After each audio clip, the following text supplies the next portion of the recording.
좌우 풀백 얘기를 결국 빼놓을 할 수가 없을 것 할 같아요. 수밖에 없죠. 네. 예. 근데 아라우를 이번에 데려왔잖아요. 그렇죠. 아라우가 그래도 오른쪽 풀백에서 바르셀로나에서도 약간 변형 3백 형태로 나서는 형태의 경기를 해본 적이 있는 선수고 피지컬이나 스피드가 있기 때문에 만약에 정말 그런 수비의 밸런스를 조금 더 생각을 한다면 오히려 아라우를 오른쪽에 놓고 아라우, 뭐 반다이크, 자케 뭐 이런 식으로 3백을 구성해서 변형 3백 형태로 케르케즈를 좀 더 살리고 이런 형태도 한번 생각은 해볼 수 있지 않을까. 그러니까.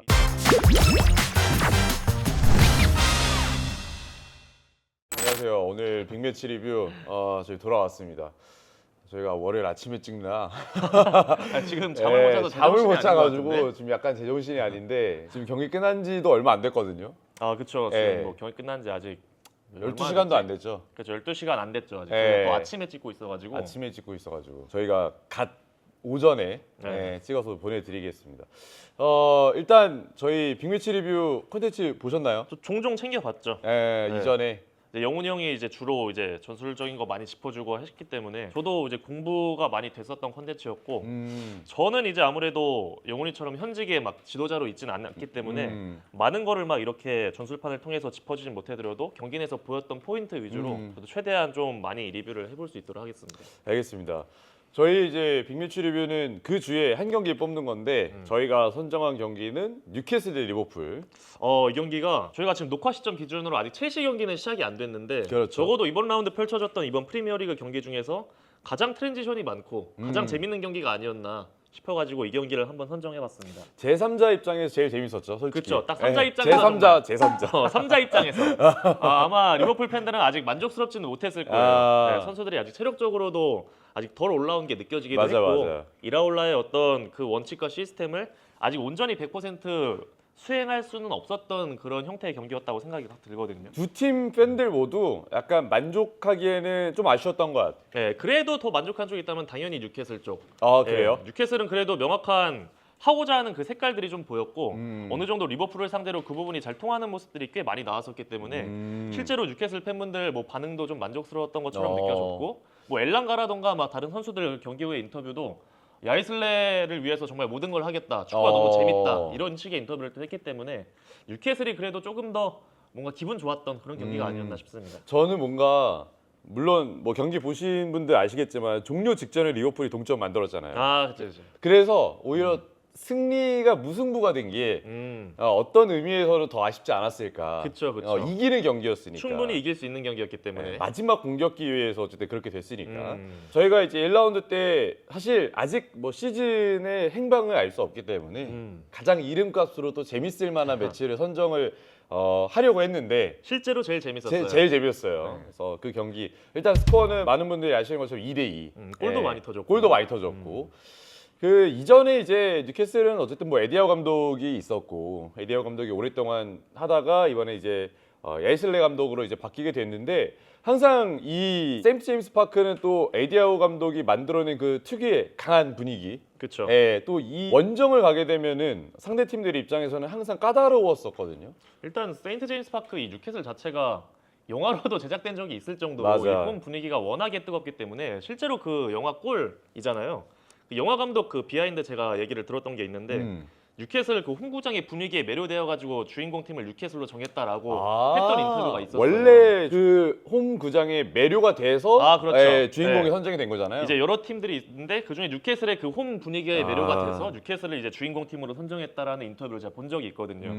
실제로 그런 분위기를 정말 잘 보여주는 경기장 중에 하나죠. 아니, 어제 약간 유난히 이게 아마 팬들이 이번에 감독이 또 바뀌었잖아요. 그쵸. 되게 오랜만에. 그래서 그런지 이 감독에게 되게 많은 걸 좀 실어주려고 했던 그런 분위기가 좀 잘 조성이 된 것 같아서 맞아요. 그냥 제3자 입장에서 보더라도 와 여기 가면 진짜 좀 까다롭겠다 이런 그쵸, 생각이 많이 그쵸. 들었습니다. 일단 저희가 이제 경기를 보면서 좀 보였던 것들을 위주로 이야기를 할 텐데 일단 완우 형의 시선으로 그 경기를 좀 봤을 때 어떤 것들이 좀 인상적이었는지 차근차근 하나씩 얘기를 좀 해주세요. 일단은 뉴캐슬은 좀 다이렉트하게 그리고 굉장히 빠른 그 속공 위주의 공격 전개를 하려고 했어요. 근데 이거는 야이슬레 감독의 기본 스타일이기도 합니다. 잘츠부르크 시절 때도 이제 계속해서 다양한 공격 패턴들을 보여주긴 합니다만 되게 빠른 공격 전개를 중시해요. 그래가지고 점유율이 잘츠부르크가 오스트리아 리그를 정말 제패했던 팀임에도 불구하고 그렇게 막 최상위권에 찍혀 있었던 그런 유형의 팀도 아니었고 항상 어떤 다이렉트한 공격 패턴 그리고 풀백이 관여되는 어떤 측면 전환에서의 패턴 플레이 이런 것들을 굉장히 많이 주문했던 감독이었거든요. 오늘 경기에서도 그런 부분이 약간 보였던 것 같습니다. 특히 빌드업 과정에서부터 딱 야이슬레가 보여줬던 특성들이 제대로 드러났던 게 미드필더가 내려오는 변형 3백 빌드업 그리고 그 빌드업을 통해서 가운데 이제 마일리 쪽에 프리맨을 굉장히 잘 만들어줬어요. 아 미드필더 중에 한 명에게. 네, 그리고 그 상황이 나오면서 계속해서 공간이 발생하고 이게 계속 공간을 내주는 그런 안 좋은 악순환이 리버풀 쪽에서는 발생했거든요. 보통 어떤 식으로 빌드업을 하냐면은 기본적인 포메이션 4-2-3-1입니다. 여기서 이제 새롭게 영입한 어린 선수 스테르, 마일리 이렇게 중원을 섰는데 여기에 이제 센터백이 왼쪽이 보트만이었죠. 네. 보트만에게 이삭이 좀 압박을 가고 그리고 오른쪽 센터백 차우죠. 차우에게는 그렇죠. 비리츠가 압박을 갔습니다. 소보슬라와 흐라벤버르가 여기 있는데 그렇죠. 이 사이로 계속해서 스테르가 내려왔어요. 그럼 여기서 만약 이걸 딸려 들어가면은 여기에 공간이 발생하게 되고 안 딸려 들어가면 이 선수가 또 프리맨이 되기 때문에 계속 여기서 빌드업 이점을 가져갔었거든요. 근데 여기서 한 번씩 따라갑니다. 그때 마일리와 그럼 여기에 흐라벤버르가 남게 되는데 이날 경기 가장 핵심 선수 한 명이 더 있죠. 위사. 아 위사. 네, 위사가 공격형 미드필더로 되게 많은 활동량 보이면서 뭐 측면, 전방 내려와서 빌드업 모든 걸 했었던 경기였거든요. 그렇죠. 이때 위사가 같이 내려와서 공을 받아주니까 흐라벤버르가 딜레마에 빠지는 거예요. 2대1 위사를 계속 잡을지 걸리니까. 마일리를 잡을지.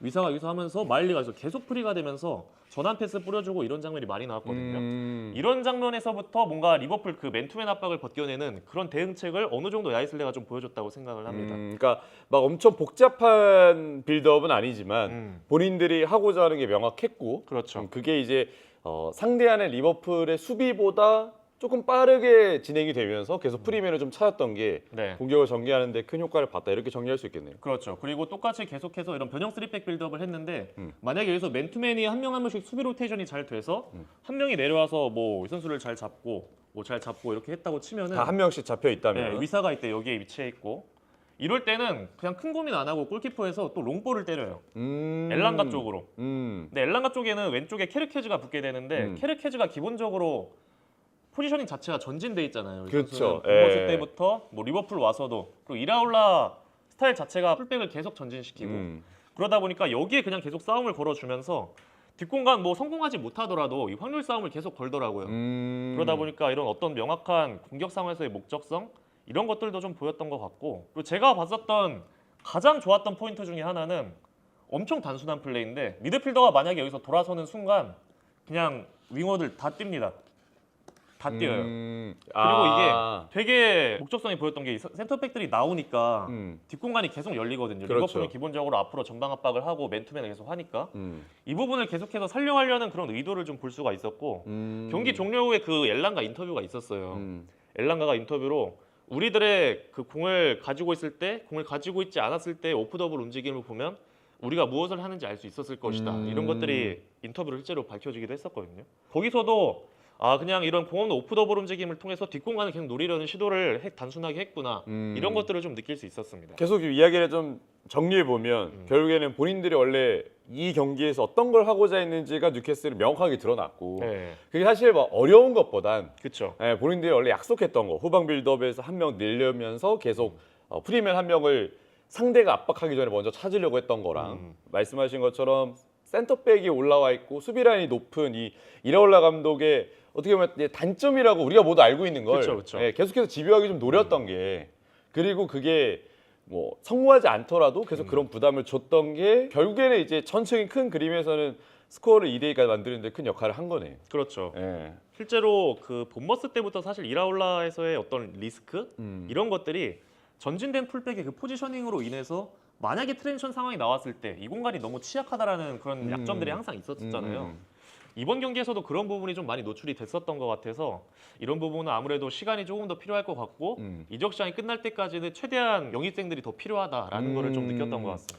일단 뉴캐슬은 그러면 지금 이 야이슬레 감독이 오면 사실 뭐 많은 팬들이 이야기를 너무 많이 들으셨겠지만 선수단이 정말 많이 나갔잖아요. 맞아요. 우리가 원래 알고 있었던 뉴캐슬 한창 뭐 에디아우 감독 체제에서 챔피언스리그 가고 했을 때 그렇죠. 토날리, 기마랑이스, 고든 그리고 심지어 여기에 감독까지 나갔으니까 그렇죠. 대대적인 어떤 개편이 좀 일어났는데 약간 라인업이 좀 생소했단 말이에요. 맨 처음엔 사실. 맞아요. 예, 이번에 야이슬렉 아니 야이슬렉이라는 감독도 생소해.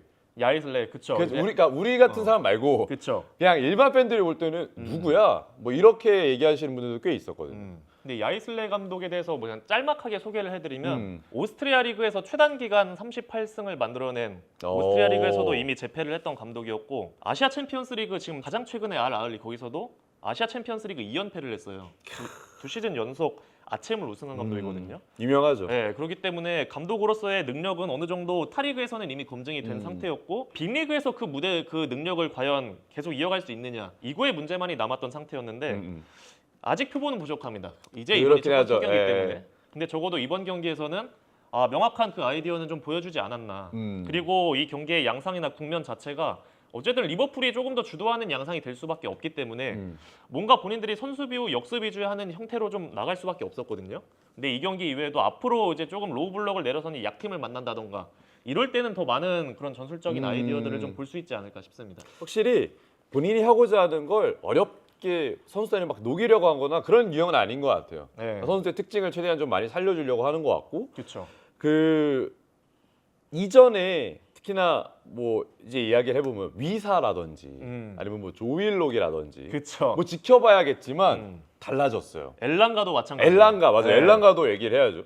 그러니까 이런 선수들이 이전에 뉴캐슬에 뛰었을 때 사실 욕을 그쵸. 굉장히 많이 먹었단 말이에요. 네, 다 비판의 대상자였죠. 특히나 뭐 엘랑가나 위사는 돈을 많이 주고 데려왔었고 그랬는데 기대에 못 미치는 수준이 아니라 그냥 기대의 1% 2%의 활약도 전 못했다고 보거든요. 그렇죠. 제가 그래서 실제로 원투펀치에서 저희가 지난 시즌 콘텐츠 할 때 가장 실망스러운 선수 맞아. 엘랑가를 예. 뽑은 적이 있어요. 예. 그래가지고 엘랑가가 많이 아쉬웠는데 와 이번 경기에서는 진짜 엘랑가가 전술의 핵심이자 최고 에이스 같은 그런 역할을 어느 정도 보여줬다고 생각합니다. 이 선수들이 그러니까 팀이 좀 약간 주축이 많이 나가다 보니까 선수단이 오히려 약간 하나로 뭉친 느낌이 좀 있어요. 맞아요. 그리고 네. 기본적으로 엘랑가가 사실 상대가 만약에 내려섰을 때 그리고 본인이 공을 많이 쥐고 있을 때는 조금 유형 자체가 단점이 좀 많이 나와. 단점이 많이 노출되는 예. 유형의 선수인데 오히려 계속 뒷공간을 파고 본인의 속도를 살리는 그런 형태로 이 시스템이 좀 조정이 되다 보니까 엘랑가가 진짜 오늘 경기에서 수비면 수비, 침투면 침투,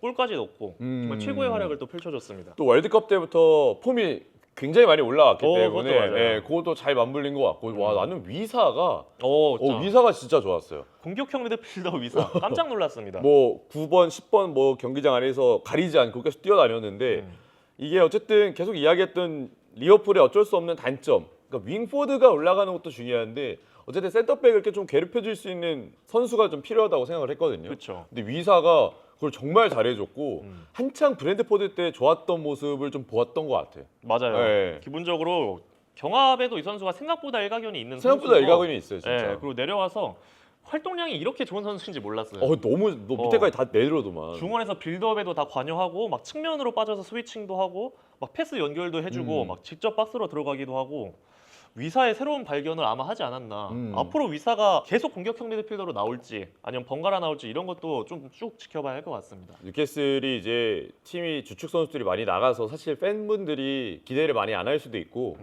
약간 기대 반 걱정 반 걱정이 좀 더 클 수도 있어요. 그렇죠. 컸을 수도 있어요. 이 경기를 보기 전까지는 물론 프리시즌 경기 때 뭐 좋았을 수도 있고 하지만 이제 본 리그는 또 다른 이야기니까.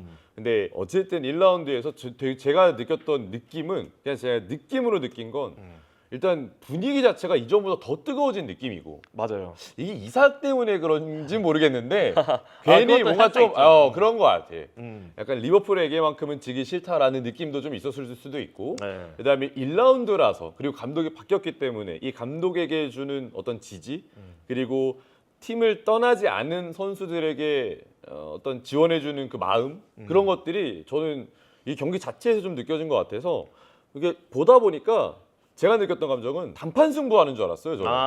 약간 무슨 그쵸. 토너먼트 대회, 뭐 예를 들어 챔피언스리그 뭐 8강 이런 경기 하는 것처럼. 8강에서 뒤 없이 무조건 이겨야 하는 맞아, 경기. 맞아. 수비적으로 뭐 하는 거 말고 무조건 골을 넣어서 이겨야 하는 경기. 그런 경기처럼 같은 느낌이었습니다. 그래서 와 진짜 무슨 약간 모든 걸 걸고 하는 느낌이라 뭐 상당히 좀 인상적이지 않았나. 네.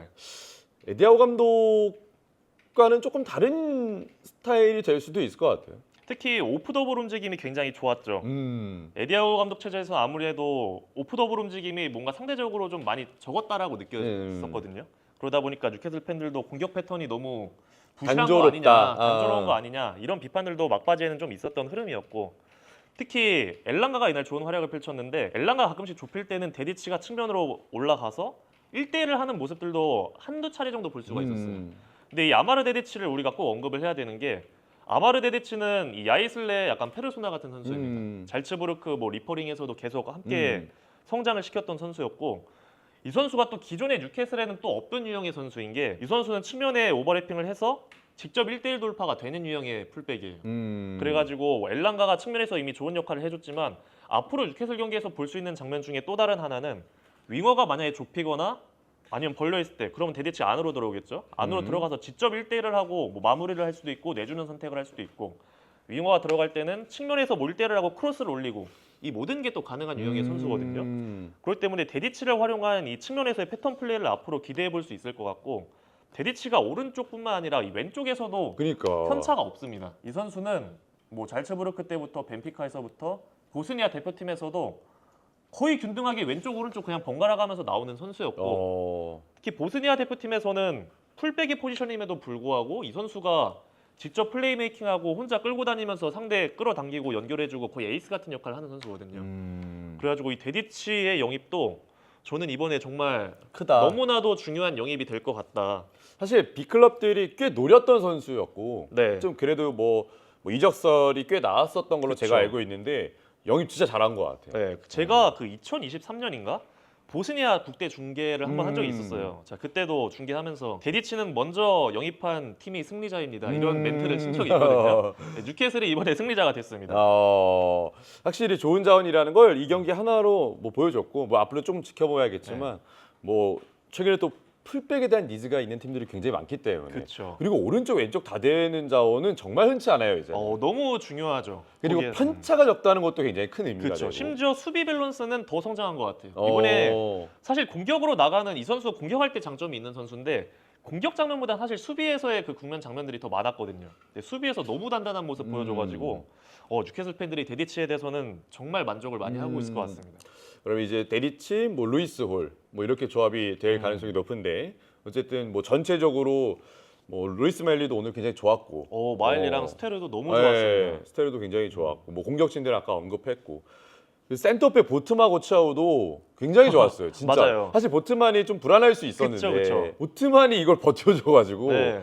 센터백 라인도 굉장히 단단하지 않았나 이런 뉴캐슬의 생각이 좀 들고요. 뉴캐슬이 사실 지난 시즌 에디아우 감독 한참 안 좋을 때 뉴캐슬 팬들이 가졌던 불만이 상대가 조금 수비적으로 내려앉으면 공격 패턴이 정말 단순하다, 전무하다 이런 거였잖아요. 근데 야이슬레 체제에서 앞으로 볼 수 있는 것들 그러니까 이번 뉴캐슬과 리버풀처럼 역습 위주의 경기 말고 뉴캐슬이 평소보다 좀 더 주도하는 형태의 경기가 나왔을 때 앞으로 볼 수 있는 것들에 대해서 몇 가지만 뉴캐슬 팬들을 위해서 좀 얘기를 해주고 싶거든요. 제가 아무래도 야이슬레 경기를 생각보다 중계를 했던 적이 좀 있었어가지고 그때 보여줬던 패턴들도 되게 좋았던 것들이 많아서 그때 야이슬레가 완전히 그 주도했던 경기가 있었어요. 잘츠부르크와 로마의 경기였는데 상대가 완전히 내려앉아 있었습니다. 잘츠부르크 홈 경기에서 주도하는 형태의 경기였고 그러면 잠깐 상대가 주황색으로 하면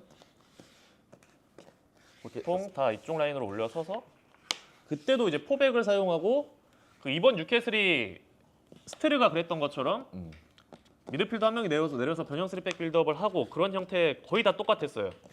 이렇게 딱 변형 네. 백스리. 근데 이때 야이슬레는 옵션을 되게 많이 두는 걸 좋아하거든요. 어떤 상황에서든 모든 선수가 공격에 관여되기를 또 원하는 감독이기 때문에 상황마다 네, 센터백도 그래서 가급적이면 왼발잡이, 오른쪽도 오른발잡이. 바로 공격 왼쪽 가담할 센터백. 수 있게. 네. 그래서 이때 나왔던 게 뭐냐면 왼쪽 풀백을 막판에 어떻게든 골을 넣으려고 시도했던 그 시도 경기들이었는데 왼쪽 풀백도 박스 안으로 집어넣어서 여기를 딸려가게 만들고 왼쪽 센터백을 여기까지 끌어올려서 나이를 이만큼 올리고 한 명이 미드필더가 적당하게 여기를 받쳐주고 왼쪽 센터백으로 크로스 플레이를 계속하더라고요. 왼쪽 센터백으로. 네, 근데 크로스 플레이를 풀백으로 하는 게 아니고 풀백 계속 넣고 왼쪽 센터백으로 크로스 플레이를 계속해요.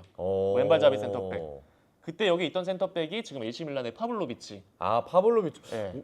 근데 차라리 파블로비치를 박스 안에 넣는 게 우리가 생각하는 그쵸. 일반 상식인데. 근데 파블로비치가 원래 왼발 그 가마차기 그 킥이 생각보다 킥이 좋은 좋아. 선수예요. 네, 킥이 좋아요. 이 선수가 되게 투박하고 발밑 안 좋은 선수로 좀 인식이 되는 경우가 많은데 생각보다 킥이 되게 좋거든요. 그러니까 킥 자체가 좋아요. 네, 예. 선수의 그 개성을 살려서 오히려 이 선수의 그 왼발 크로스를 계속해서 이용하더라고요. 그리고 이때 오른쪽 센터백이 우디네스의 오마르 솔레. 아, 오마르 솔레. 솔레도 전진성 좋고 공격성이 그쵸. 좋은 선수라서 이 선수가 나오고 또 솔레를 전진시키고 풀백이 받쳐주고 이런 형태도 있었거든요.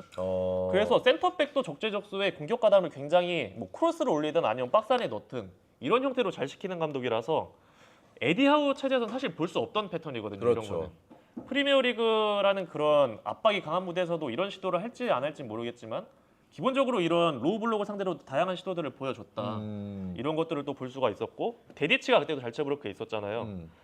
데디치가 측면에서 여기 있고 센터백이 한 명 들어가고 또 윙어도 들어가면서 숫자를 계속 늘려줘요. 박스 안쪽에. 네. 그리고 데디치가 그냥 1대1 시켜서 크로스를 하든 컵백을 하든 이런 공격 패턴들이 되게 다양했거든요. 그래가지고 확실히 주도하는 형태의 경기에서는 에디하우보다도 훨씬 더 보는 맛이 있을 것이다. 이런 것들을 좀 말씀을 드리고 싶습니다. 그러니까 뭐 공격 자원대로 위치를 높게 배정을 하지만 센터백을 올린다든지 그러니까 네. 센터백을 뭐 박스 안으로 넣는 게 아니라 오히려 측면에서 크로스를 올리는 형태라든지 네, 개성 킥 능력이 있는 그런 개성이 있다면 포인트를 좀 살려서 네, 그래서 아니, 센터백 그쵸. 미들 남겨놓고 센터백 한 명 올리고 이런 형태의 공격도 하는 그러니까. 감독이라서 이게 사실 네. 우리가 축구를 보다 보면 우리가 응원하는 입장에서 보면 아 우리가 골을 넣어야 되는데 그렇죠. 그러니까 답답할 때가 있잖아요. 네. 그럼 그때 그러니까 우리 뭐 당장 멀리 가지 않고 당장 한국 대 남아공만 보더라도 아, 그렇죠, 그렇죠. 센터백 올려야 되는 거 아니냐 아니면 뭐 바꿔서 공격으로 해야 되는 거 아니냐라고 지고 있을 때 그렇게 답답했지만 이제 바꾸지 않는 감독이 있는가 하면 되게 근데 생각보다 바꾸지 않은 감독이 생각보다 많아요. 그쵸, 그쵸. 왜냐하면 감독 입장에서는 그러다가 실점할 수도 있으니까 그러다 완전히 무너질 수도 있으니까 그 판단을 하는 게 조금 타이밍이 늦는 감독들도 되게 많고 막 85분 돼서야 막 그런 감독들도 있잖아요. 그렇죠, 그렇죠. 근데 야이슬레는 그거보다는 훨씬 더 과감하게 맞아요. 아예 그냥 센터백과 풀백 뭐 위치 그들의 특성을 살리는 공격을 과감하게 한다. 요거는 그래도 굉장히 긍정적인 거죠.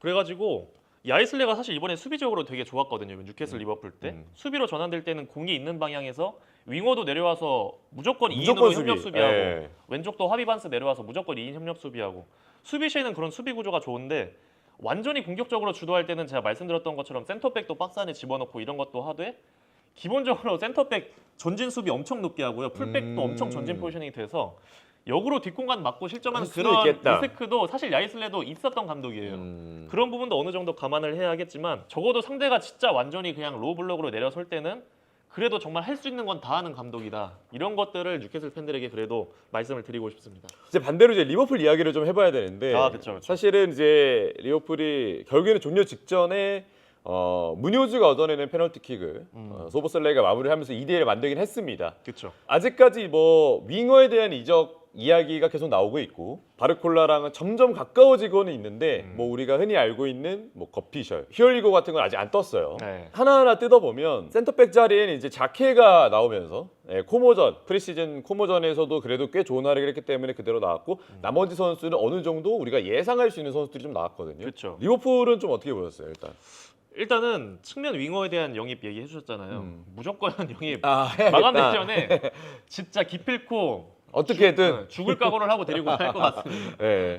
일단은 바르콜라 무조건 데려와야 할 것 같고 그리고 이라올라의 유형에 맞는 윙어를 데리고 오기 위해서는 제가 볼 땐 민테 같은 선수도 민테가 지금 계속 이적설 나오고 네, 있죠. 앞에서 네. 압박 잘하고 수비 잘하고 또 개인 기술도 좋은 선수니까 그런 유형의 선수도 추가적으로 반드시 데려와야 할 것 같아요. 그러니까 가장 좋은 건 바르콜라, 민테 둘 다 내려오는 거. 그렇죠. 예. 지금 은바이가 약간 멀어졌다는 이야기도 좀 있는데 어쨌든 뭐 1순위 바르콜라니까. 네.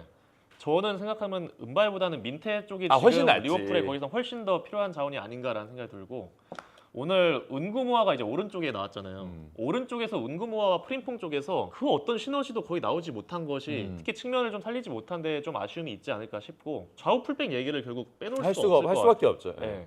풀백들이 지금 완전히 직선적인 유형의 풀백들이에요. 케르케즈, 프림퐁.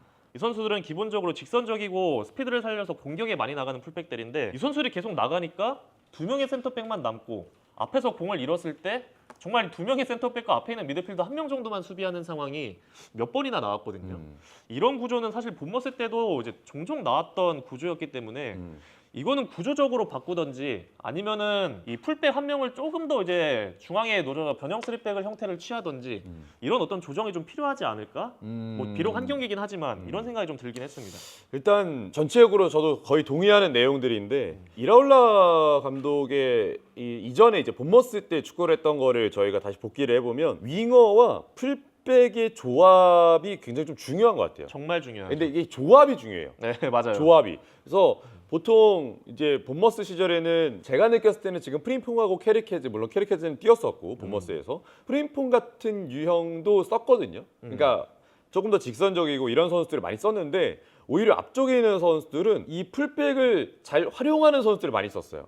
그랬던 것 같아요. 항상 뭐 테버니어라든지 아니면은 오른쪽 뭐 세메니오도 있을 때도 있었고 네. 아니면 왼발에 뭐 브룩스 같은 유형이 있을 수도 있고. 그렇죠. 그러니까 유형 자체가 드리블을 뭐 하기도 하지만 올라올 때 줄 때는 주고 그 다음에 오히려 미끼 삼을 때 확실히 미끼 삼고 이렇게 풀백과 윙어의 조합이 좀 제대로 아구가 좀 잘 맞았거든요. 맞아요. 근데 지금은 약간 이 특히나 뭐 게르케즈랑 하포는 지난 시즌에도 이 둘 간의 시너지는 안 맞는 걸로 그렇죠. 유명했고 예. 예. 또 오른쪽도 이야기해 준 것처럼 은금호아가 오른쪽을 주로 서던 선수가 아니어서 그런 건지 몰라도 프림포하고 은금호아가 둘 다 기량이 굉장히 좋은 선수들인데 그러니까 1+1이 2가 되지 못하는 느낌이 좀 많이 드는 것 같아요. 지금은. 맞아요. 예. 적어도 이번 경기에서는 1+1이 그냥 뭐 1이라든지, 1이라든지. 아니면 뭐 오히려 약간 0.5라든지 네.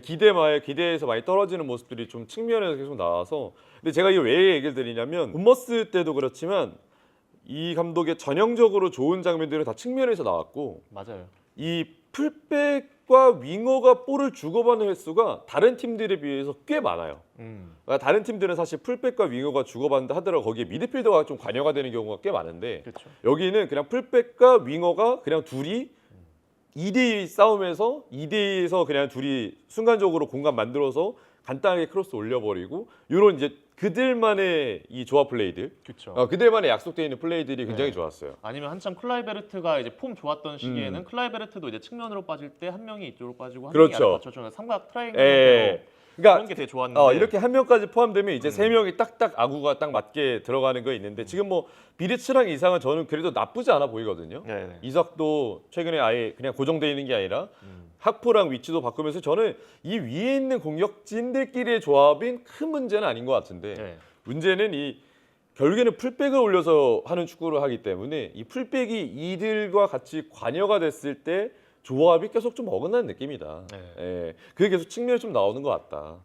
이런 생각이 좀 강하게 들어서 그게 좀 공격할 때는 굉장히 아쉬웠고 수비할 때도 저도 이제 보면서 무슨 생각이 들었냐면 본머스 때랑 너무 비슷한 느낌이라서 네, 맞아요. 근데 이게 본머스 때는 이러다 한번 실점해도 사실 그렇게 티가 안 나요.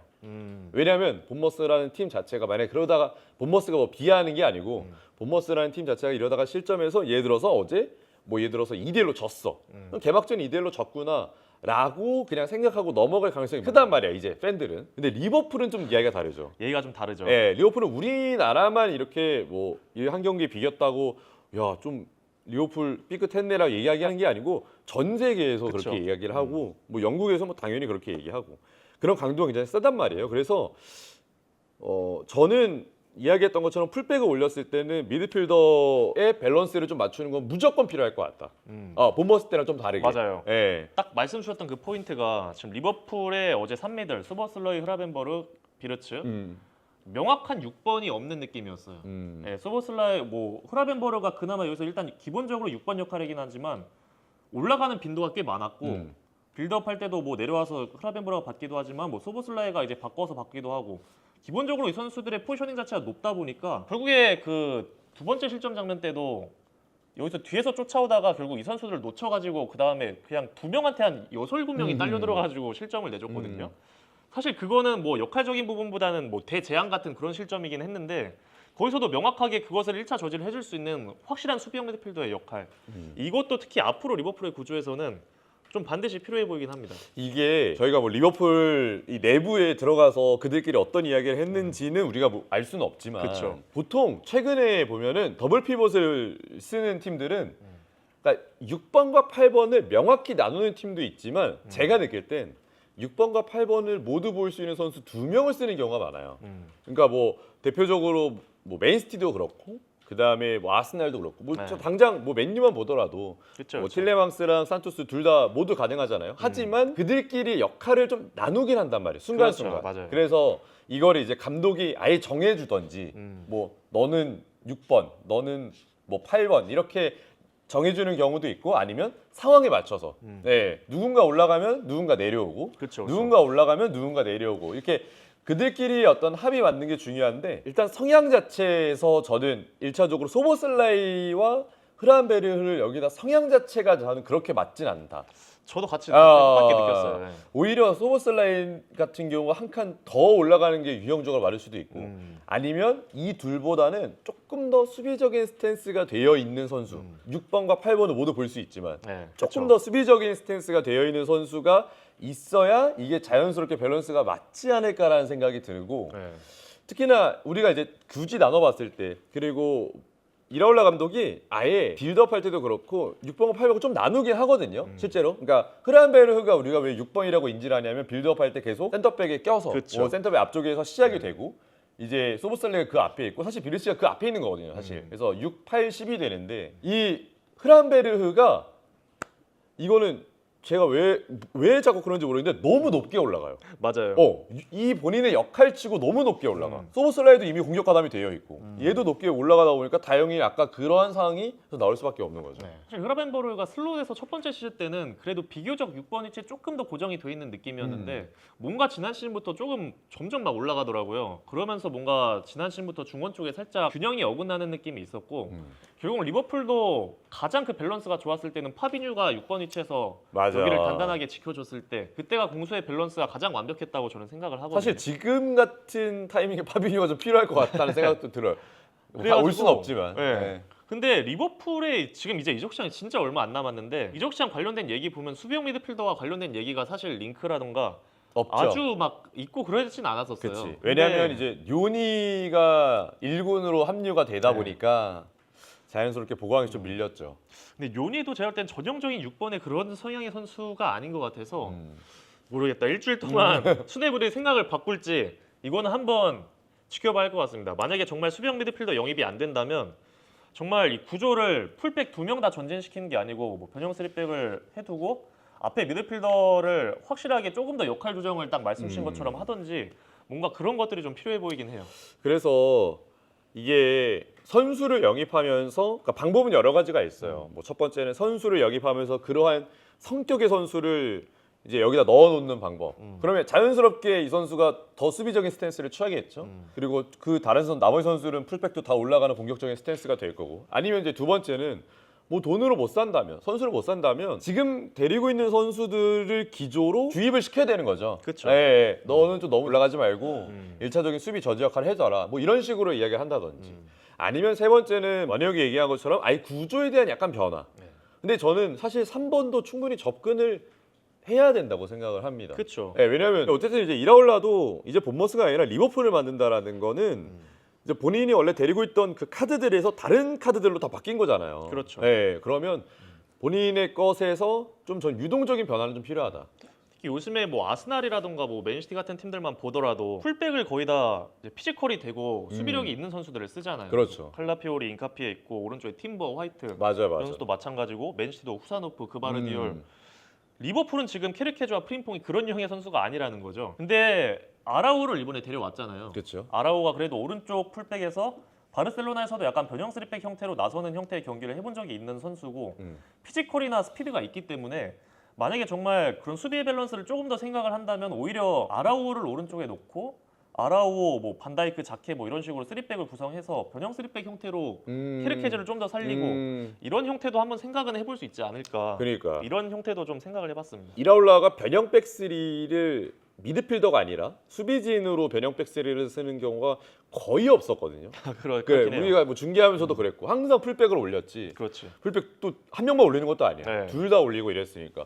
이런 거는 이제 아라우를 영입했기 때문에 가져갈 수 있는 아이디어죠. 네, 그렇죠. 네. 맞아요. 그러니까 생각을 해보면 다른 팀들은 풀백과 센터백을 겸할 수 있는, 그러니까 우리가 흔히 말해서 약간 풀더백 같은, 그렇죠. 예, 약간 스토퍼 같은 네. 그런 유형의 선수들이 좀 많은데 당장 아스날도 그렇고, 근데 리버풀은 그거랑 조금 다른 결이야. 그러니까 맞아요. 풀백이 윙백에 더 가까워. 맞아요. 예. 근데 요즘에는 정말 축구의 시대의 흐름이 정말 트랜지션 위주의 축구로 변모하고 있기 때문에 수비력을 갖추지 않고 정말 두 명을 다 올려버리면은 이게 구조상 계속 저기에 구멍이 날 수밖에 없는 형태거든요. 그렇죠. 리스크는 너무 크죠. 네, 그렇기 때문에 그 리스크를 이제는 본머스가 아닌 리버풀이기 때문에 이라올라가 생각을 할 필요는 있지 않나 이런 생각이 어제 경기 보면서 좀 많이 들었던 것 같습니다. 풀백을 올릴 거면 그럼 미드필더를 완전히 내려야지. 그래서 센터백 앞을 같이 세 명이 남아 있어야. 맞아요. 예, 그래야 어쨌든 1차적인 수비가 될 텐데. 어제 계속 그냥 대놓고 그냥 뭐 자케랑 뭐 예를 들어서 반다이크 쪽으로 그냥 계속 때려 넣으면서 네. 그 둘한테 부담을 계속 주니까 뭐 자케도 계속 흔들리고 반다이크도 수비하느라 정신 없어 보이던데.